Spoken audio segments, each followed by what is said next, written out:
lovies, so we went to Oslob recently and we went swimming with the whale sharks, and then afterwards we went to Tumalog Falls with the family. And there you can see in the video that we're traveling towards Tumalog Falls.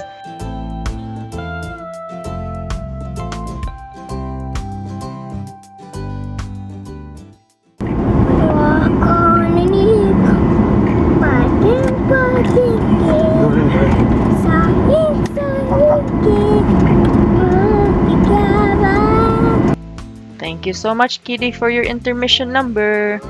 Anyway, going back to the road, this is where you will pass by before you reach this area.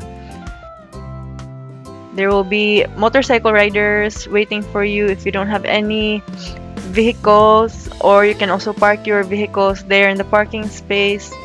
Per head, you will pay 30 pesos if you prefer to ride the habal-habal, or you can also walk. Just stay at the right side of the road. 20 pesos for the entrance fee per person. They are open Monday to Sunday, 6 a.m. to 5 p.m. And then muna siya mong pamilya. Nagbaklay mi going down, which is a very steep road. So you need to be very careful. Walk slowly and firmly on the ground. There's that beautiful Tumalog Falls over there, but we need to wait. Patiently walking. There you will also see beautiful plants along the walkway.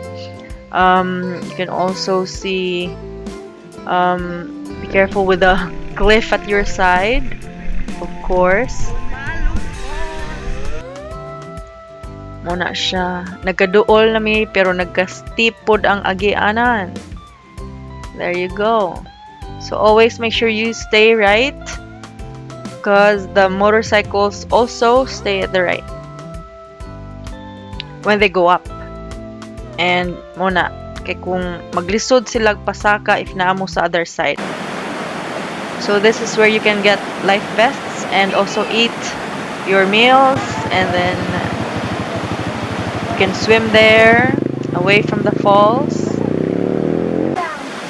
And then Instagrammable area over there.